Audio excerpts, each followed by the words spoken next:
കർഷകരുടെ വരുമാനം കൂട്ടാനും ഭക്ഷ്യസുരക്ഷ ഉറപ്പാക്കാനുമായി 1,1321.61 കോടി രൂപയുടെ പദ്ധതികൾ പ്രഖ്യാപിച്ച് കേന്ദ്ര മന്ത്രാലയം. കൃഷി മന്ത്രാലയത്തിന് കീഴിലുള്ള എല്ലാ കേന്ദ്രാവിഷ്കൃത പദ്ധതികളെയും 2 സമഗ്ര പദ്ധതികളാക്കാൻ തീരുമാനിച്ചിരിക്കുകയാണ് കേന്ദ്രം. പുതിയ പദ്ധതികൾ ഏതൊക്കെയാണെന്ന് നോക്കാം. പ്രധാനമന്ത്രി രാഷ്ട്രീയ കൃഷി വികാസ് യോജന, കൃഷോന്നതി യോജന എന്നീ പേരുകളിലാണ് പുതിയ പദ്ധതികൾ ആവിഷ്കരിച്ചിരിക്കുന്നത്.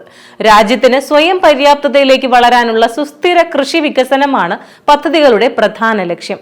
പദ്ധതികളുടെ കാര്യക്ഷമമായ നടപ്പാക്കലിന് സാങ്കേതിക വിദ്യയുടെ സഹായം തേടുമെന്നും ഇൻഫർമേഷൻ ആൻഡ് ബ്രോഡ്കാസ്റ്റിംഗ് മന്ത്രി അശ്വിനി വൈഷ്ണവ് പറയുന്നു.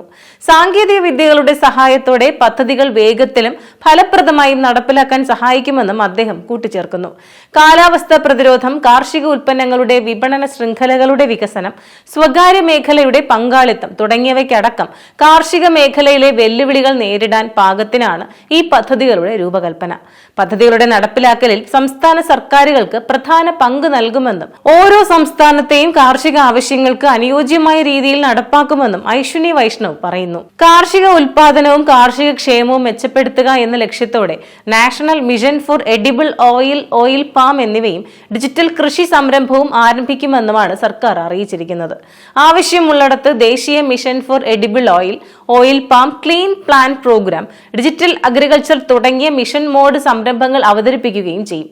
പോഷകാഹാര സുരക്ഷ, സുസ്ഥിരത, കാലാവസ്ഥാ പ്രതിരോധം എന്നിവ പോലുള്ള ഉയർന്നുവരുന്ന കാർഷിക വെല്ലുവിളികളെ നേരിടുക, ഓരോ സംസ്ഥാനങ്ങൾക്കും അനുയോജ്യവും സമഗ്രമായതുമായ കാർഷിക രീതികൾ പിന്തുടരുക എന്നിവയാണ് പദ്ധതിയിലൂടെ പ്രധാനമായി ലക്ഷ്യമിടുന്നത്.